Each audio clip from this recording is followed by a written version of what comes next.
And really what I'm just about is just helping men, right? Just helping men to become men, to get rid of the victim mindset. And so I don't really subscribe to any kind of specific philosophy, right? There's things from different ideologies, from red pill, from MGTOW, stuff that PUA, whatever that I incorporate in what I teach men, because they're truths. But what I'm looking for is what is going to help men the most, to navigate the waters of life, of growing up and becoming a successful man, and then relationships with women. But I think there's a big danger. A lot of the factions and kind of tribes that have been created have become really cultish in nature, right? Where people are no longer thinking for themselves. Instead, they're just parroting what someone else has said. So I really try to set myself apart as just saying, okay, I'm just helping men. I'm not gonna, I'm not joining any camps or anything. I'm on my side. I'm not on anyone's team. And so, as long as there's an opportunity to talk to and help men, that's what I'm gonna do. So Yeah, I mean, okay, so basically, are you saying that the red pill really doesn't help people? Is that what you're saying? well, yeah, I mean, what I would say is that it doesn't really exist, right? It's just something that someone, how can you define it exactly, right? What exactly is it, right? And what is the truth of the red pill, right? The whole idea of the red pill is this idea that, obviously comes from the Matrix. You take the blue pill, you remain ignorant. You take the red pill, you find out really the truth of reality, right? So there's a lot of ways. Red pill just represents realism, the truth of reality, what is the actual truth. And a lot of times in the content on YouTube, on the manosphere, that represents the truth about female nature, right? Some of those things are true, some of those things aren't true. Some of those things, I think what I see a lot of guys that look at the red pill is they start to have this anger problem. They're now angry at the world. They're not seeing it as what they should be, which is just, here, look, here, you've been playing this game for a long time, this game, and you didn't know what the rules are, and here's what the rules are. And so, you shouldn't be upset about knowing what the rules are. Sure, maybe the game wasn't what you thought it was, but it is what it is, and here it is. And so I think there's some definite value in understanding the truth of reality of the nature of women. But there's a lot of harm in adopting like this mindset of, okay, I see a lot of women hating, and a lot of just the wrong type of mindset about this, right? Anger, trying to change the world, trying to change society. That's all the victim mindset, right? I kind of see a lot of times within the red pill, and a lot of guys that are deeply involved with this, the same as feminism, right? Because feminism Oh, is man hating, and it's victim mindset. Yeah. I see. Well, okay, do you then believe that, there's like some red pill like things that they say?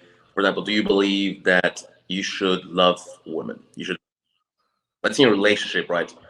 Mhm. Should you love your girlfriend? Yeah, definitely. I mean, otherwise, why are you there? At least if you're in a committed type of relationship. Exactly. There's all different levels that you could have, right? But if you're in a committed relationship, then yeah, there's no reason why you shouldn't. In fact, I would take it further to say is that, like, if you want to be a man that's successful with women, you have to love women in general, right?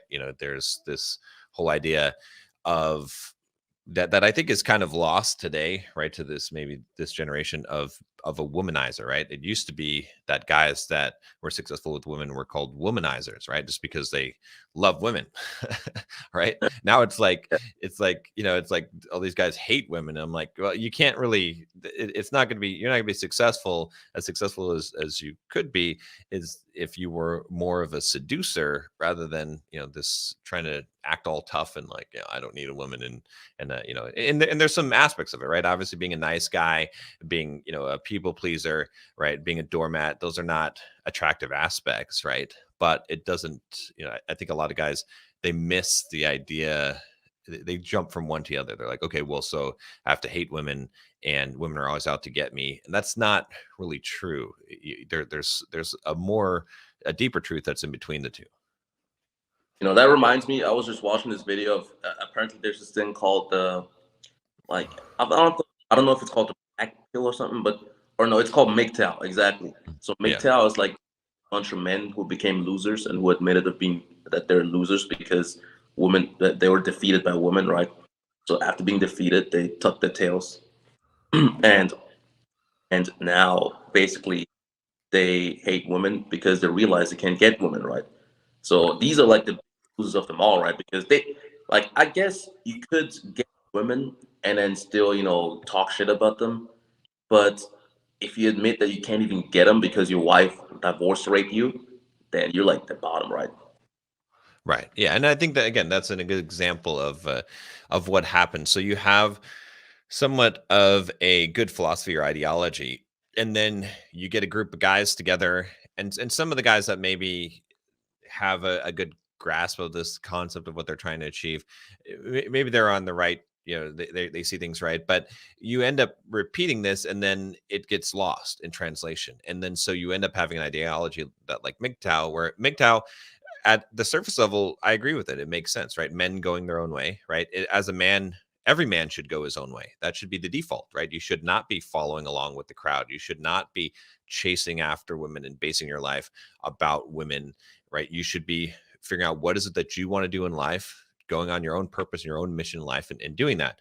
Now, where it gets twisted is that MGTOW has become really incels that are angry, right? That's what it's really become.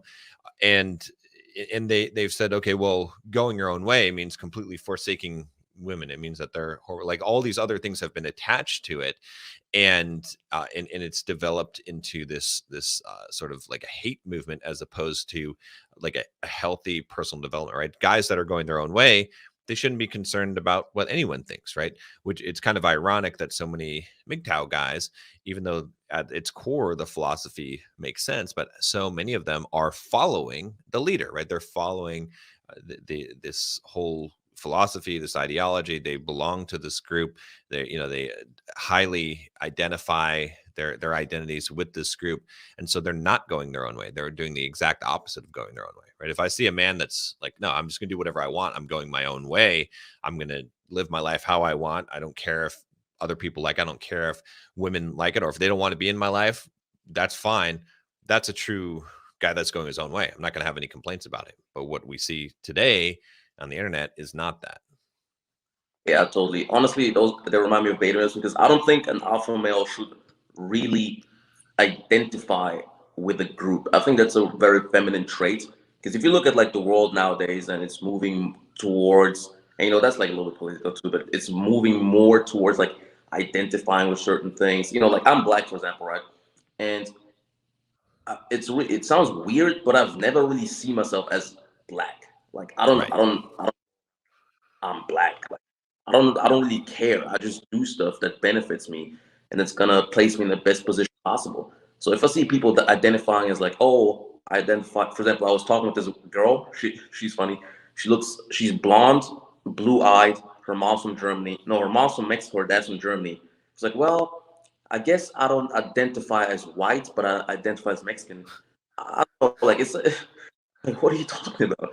I don't even identify. I don't even say, "Oh, I identify as black." So I think it's just a Right. feminine trait. Identify with stuff. You should just identify with yourself and do, what's best for you and for those you love and or who are around you. But then I have a quick question too. So, um, would you say uh, should you respect women that you're in a relationship with, or treat them with respect? That's a good question. So you should you should treat everybody with respect, right? Because how you treat people is not a reflection of who they are, but it's of who you are, right? You should never allow someone else to bring you down to a lower level, right? Your behavior and the way that you treat people, the way that you act should be a reflection of you and your principles, not the other person, whether they're deserving of it or not. Now, if you're in a situation or interaction with someone you who does is not worthy of your time and respect, then you exit the situation. You don't disrespect them because there's no need to do that, because that's a reflection of you, right? You always have your character that you with uphold no matter what. So so what it comes down to is whether or not you want to be in interaction with someone, because the choice that you can make, right, as someone, as a man that has principles, is whether or not you will actually give your time or attention to an individual, right? Not your behavior. Your behavior shouldn't be based on who they are. So that's how I look at it in that respect, is that you should respect everyone. You should show them that respect. Now, you might not have a high degree of respect for them, but you show them that respect because that action reflects more on who you are as a man rather than them. So